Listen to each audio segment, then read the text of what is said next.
you never felt like the Jaguars were going to win. You always felt like they were going to do something else to screw it up.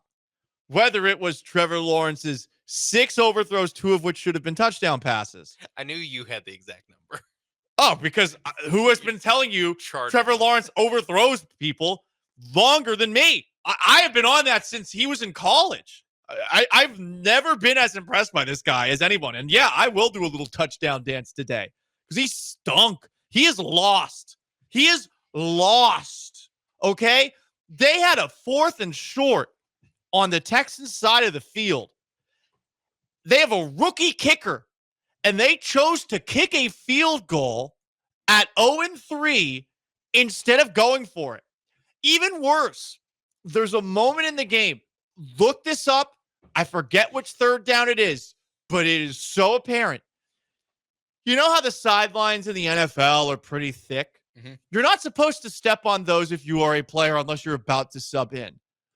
But the punter for the Jaguars on a 3rd and about 8 or 9 is practically on the field, loosening up, like jumping up and down before the 3rd down play has even begun because he knows he is about to go out there to punt the ball away after Trevor Lawrence biffs this one. I mean, and then they didn't even trust him on the 4th and 1 to throw it. They ran a QB draw. That's another one where Tiki Barber, as they lined up, he was like, "It's a quarterback draw here," and then they do it in the play-by-play. I think it was I forgot who the play-by-play guy was. Was like, and if Tiki Barber can call that, you think the D'Amico Ryan? So obvious. It was obvious, and I asked around in the locker room afterwards, and the Texas defenders they didn't tip their hand, but I got the sense like, wow, they were kind of stunned that was what they drew up. And Lawrence, this guy has so many places to go. I'm going to go between the 2 defensive tackles and run into my center's ass. What an idiot. What an idiot. Just a loser organization. Can we play that highlight? I want to hear that. And then I'm going to cry at Doug Peterson's tears. This is at the very least a way that I don't beat up on the Texans for getting a win. What a loser franchise. What a loser play call. Hit it. Lawrence, it is a quarterback draw. He doesn't get there. Fatu Kasi, his former teammate, one of the first to hit Lawrence. You even heard it from the broadcaster right there. Yep, Tiki predicted it. Tiki saw it coming. I think we all saw it coming. At the same time, when they snapped the ball and he started moving forward, I was like, what? When they went empty at the goal line, it's like, this is probably like 60% of the time. If you have a quarterback that can move even a little bit, a draw play. And yep, it was a draw play. And like Tank Bigsby was having a great day. And Etienne was healthy at that point too. He was back in the game. So like you just could have handed the ball off to Tank Bigsby. I mean, he might have been gassed, but they did have a break in the quarter at that moment. Yeah. Kalen Bullock running him down. Play the game. Especially considering this is a guy who at USC we all thought had terrible issues when it came to taking angle to tackle guys. I have no idea how he stopped him because it looked like he missed Bigsby and then Bigsby tripped and I guess he was out of bounds at the 4. I was surprised by the spot. I really don't know how the Jaguars screwed that up. That specific moment. Texans got penalized in this game as they've been getting penalized a lot. And I have to look these numbers up because I keep on confusing one week with the next. They got penalized 12 times for 93 yards. They were constantly in 3rd and impossible. There was a 3rd and 15. There was a 3rd and 23. I think they converted that. They did. With that was Dare Ogunbowale. He had a good game. He deserved the game ball. But RB2. I know it's going to make you mad. RB2. He's better than Cam Akers. 3rd down running back. Fine, I'll take it. 3rd down running back. I'll take it. Compromise. 3rd down running back. Maybe the Texans didn't win this game. Maybe the Jags lost. But CJ Stroud won the game. So that's why I say the Texans. And see, that's because where it is. I can't disagree. Texans versus just CJ, but CJ Stroud, the offensive line lost this game. Yeah, CJ carried this team in a way like this is why what he was special with last year, the Arizona game, where like you're giving things up, but he's leading them down the field for a game-winning drive. The Tampa Bay game, like this was very similar, where they're the heart attack Texans. And the reason why we're not dead is because CJ Stroud is because he's incredible. Like he's an absolute, he missed. I think Tony pointed out on the Twitch to kind of counteract what you're saying about Trevor Lawrence. He missed Nico wide open, 5 feet overthrew him in the back of the end Oh, zone. before the half. He didn't need to do that. He was 15 of 18 to that point, though, for 215 yards. They were doing whatever they wanted in the first half. That's why it's frustrating where in the second half they can't get it done.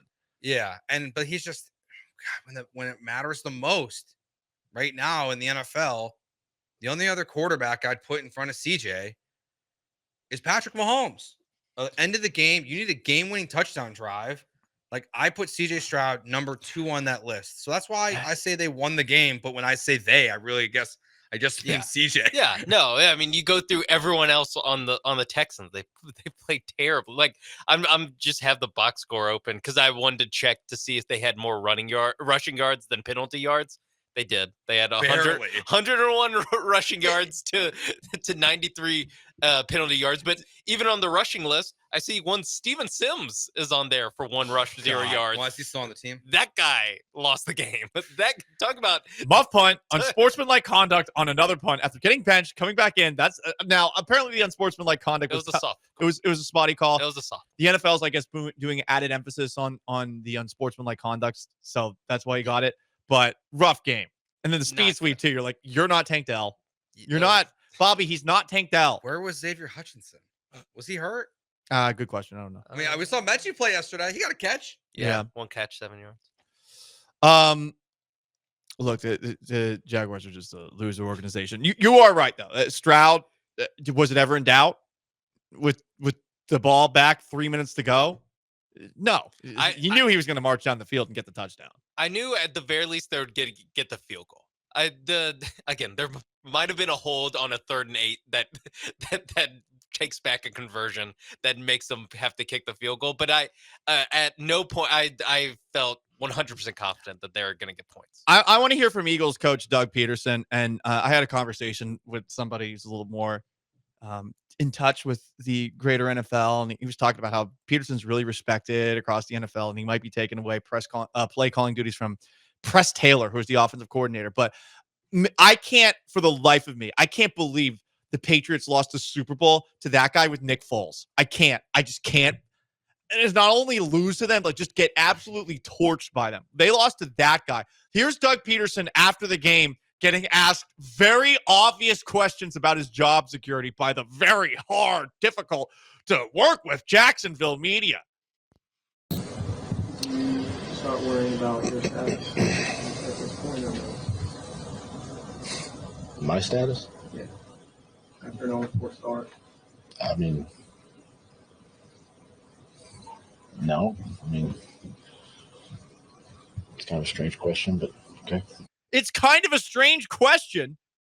Sir, you are 0-4, and your quarterback stinks. And you're getting fired. There are rumors about Bill Belichick taking over, and it's week 4. That man is in his mid-70s banging a 24-year-old. He just wants to be on a boat. Apparently, like, getting stuck in Instagram chat rooms that he doesn't know how to get out of. I just saw that clip going around. That's totally believable. I guess that's where they're at. And Peterson is gonna be replaced. It's gonna happen. But like, what an arrogant way to handle that. Like, I asked Bill O'Brien when they were 0-3 in 2018 a very similar question, and he gave a very fair answer. And he wasn't mad at me for asking the question. He wasn't. Peterson seemed pissed about that. And a little bit later, Peterson starts pointing the finger at everybody but the play callers. This is already the most I'm effed audio by any head coach in football to this point, September 30th, 2024 of this football year. Is there any chance you take the headset over just to change this thing up? For what? I thought he called a great game. We as coaches, we can't go out there and make the plays, right? It's a two-way street. So, you guys can sit here and point the finger all you want, and that's fine. Point it right at me. I can take it. Okay? We will. I can take it. So, whatever you want to ask me, say, whatever, write, go ahead. You did tell us at your introductory news conference a couple of years ago. If it's not working, if it's not in rhythm, whether it's your plays or not, you hand off the play calling. Is it just one of those, maybe it's just a voice, a confidence? You guys were cooking when you were doing it. It looked like in 22. Yeah, sure. Okay, I'll take it into consideration. Anybody else? Thanks, Coach. Thanks, Coach. Thanks, Coach. What an a-hole. If the Texans just would have not got their head out of their ass, I would have been so right on my take that he would have got fired yesterday. I think I'm gonna miss it by a week. I think it's gonna be next week after they lose to maybe Joe Flacco and the Colts. I wonder how that game would have gone if they didn't muff the punt on the second play. Or excuse me, on the once the Jaguars were 5 plays, 15 yards, they did not look like they were going to do anything on offense from that drive on. Lawrence was throwing passes way over guys' heads. They were dinking and dunking. And it was working to a degree, but I mean, everything was like a 5-yard gain. And and then they muffed the punt. And then all of a sudden you're like, this is exactly how the game gets ugly, gets away from them. They were able to win. I think the Jaguars lost it.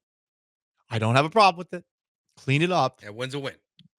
Get better as the season goes along. We are happy about the victory.